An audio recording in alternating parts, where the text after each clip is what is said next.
Hey class, in this recording we're going to focus on how a photon of light can get turned into an action potential. This is known as sensory transduction. So when we think of the retina, the membrane in the back of the eye, at the posterior of the posterior cavity, this retina has photoreceptors, and these photoreceptors are going to take light energy, they're going to take that photon of light and turn it into the action potential. So as we think of the most posterior part of the retina, we have at the very back layer a pigment epithelium. This pigment epithelium, particularly if you're paying attention to the lab objectives and the histology for lab, is going to be a dark layer in the back of the retina with lots of pigment. It's right next to the choroid, and it's going to absorb stray light. And this means that extra photons of light aren't going to be bouncing around in the back of our eye so that we don't have degradation of our visual image. For those of you who are photography buffs, you've experienced this. You know, if you have extra photons of light coming in from oblique angles, that really can mess with your image. We also have some light absorbing cells. Those light absorbing cells are rods and cones. And as we think of these, I want you to think of cones, and I'm going to really emphasize this. Cone starts with a C. The word color starts with a C. Cones are the color receiving cells, and it looks like they have a cone on the top. Rods are the low light sensing cells, and they have an elongated rod on the top.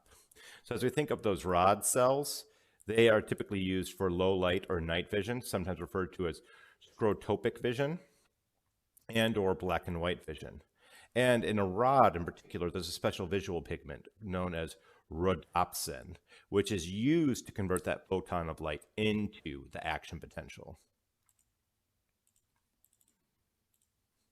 And when we think of cones, I want you to think cone color. So we use that for high light environments, day vision. The outer segment of a cone is going to taper to a point, which is a key difference between the anatomy of a cone versus the anatomy of a rod. Also, another key difference is the pigment. In cones, we have photopsin, sometimes referred to as iodopsin. As we look at this protein, it has a different amino acid sequence between the different kinds of cones, and those different amino acid sequences are going to determine the different wavelengths of light absorbed by the different kinds of cones that we have in our eyes. We have 3 different kinds of cones that are specialized for absorbing 3 different wavelengths of light. And those 3 different kinds of cones will have 3 different variations of photopsin within them. So here we can look at the histology of our retina. So in the back of our retina, posterior to the retina, we have the choroid. Here's that pigment epithelium layer that I had mentioned. This layer is going to have the rod and cone outer segments. This layer right here is going to have the rod and cone nuclei.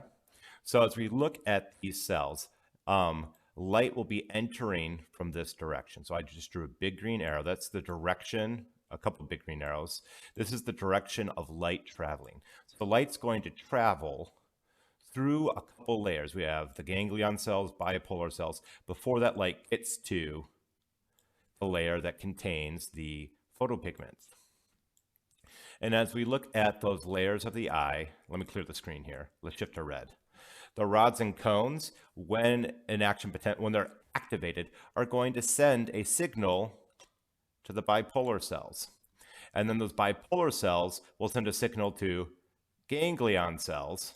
And then those ganglion cells are then going to have their axons go over the surface of the retina. And this is something that's unique to humans and a few other species. Not every species will have the axons go over the apical surface of the retina. Some other species will have the axons go on the basal surface of the retina, so those axons do not block light. While I'm talking about this right now, it's important to emphasize, and this is a unique quirk of human anatomy, is that because these axons or nerve fibers go over the apical surface, they converge at the optic disc where they form the optic nerve. And at that point, there's such a high density of nerve fibers on the surface of the retina that we can't have any light get to the photoreceptive cells. And it's effectively a blind spot. That's how we have the optic disc and blind spot form. As we look at the ganglion cells, they are a single layer of cells. They're very large and they're near the vitreous humor. So those ganglion cells are the apical layer of cells. And the axons of those ganglion cells are going to form cranial nerve number 2, the optic nerve. They are slightly able to absorb light. So there's another pigment present in the ganglion cells known as meloopsin. And this is important. Meloopsin, when we look at this pigment is going to regulate the production of melanin within the pineal gland. When these ganglion cells are activated, they transmit signals to the brainstem and can help control the circadian rhythms of our bodies. They also ganglion cells are the cells that are responsible for regulating our pupil, so that we have the dilation or constriction of our pupil. Now, as we look at rhodopsin, so rhodopsin, think rod for rhodopsin. Rhodopsin is going to function in our low light environment, so it's very sensitive. In the dark, the retinol molecule is bent. So here we have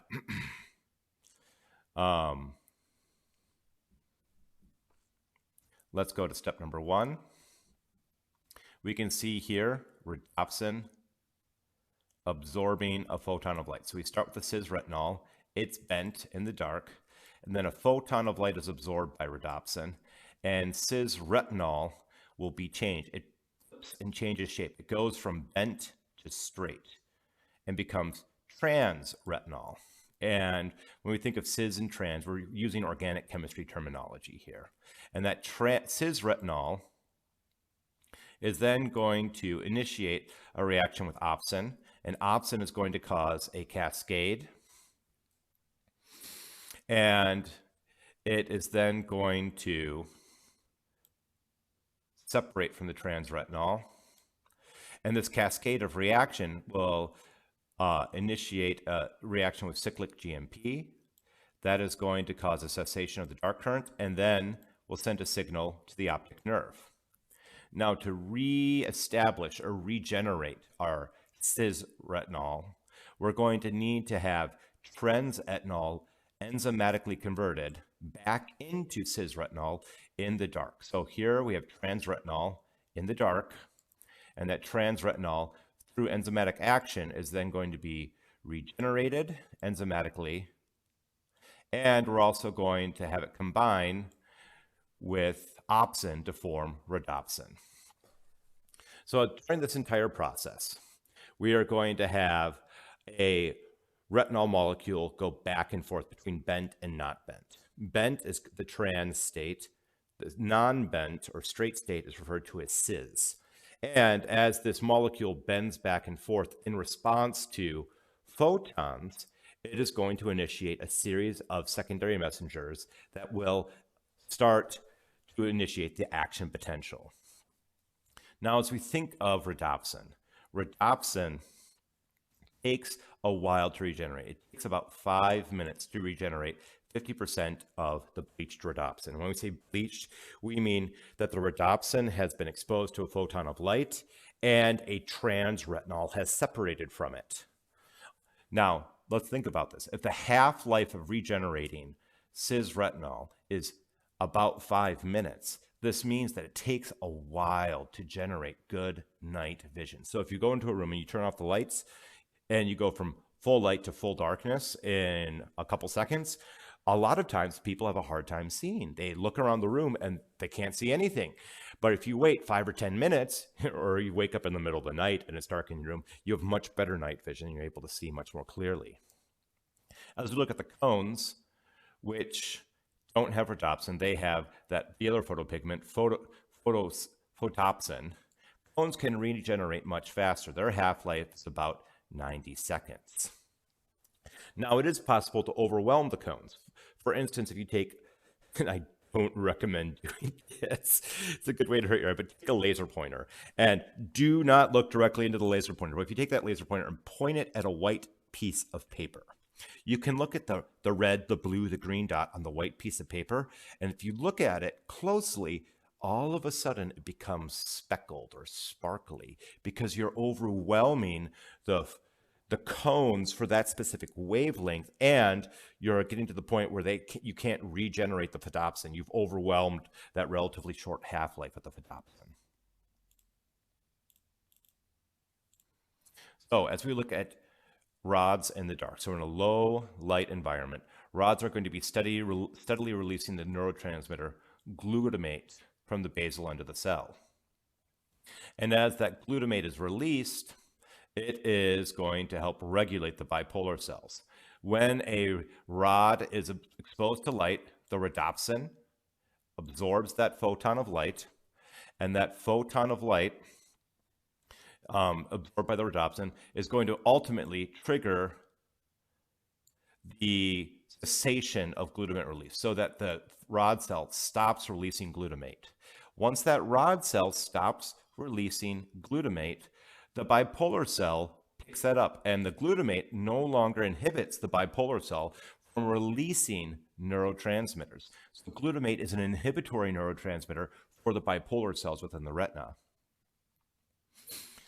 As these bipolar cells lose exposure to the glutamate, the cells become excited and then start to release neurotransmitters, and then those neurotransmitters released from the bipolar cells will be picked up by the ganglion cells, and then those ganglion cells will then send a signal to the optic nerve.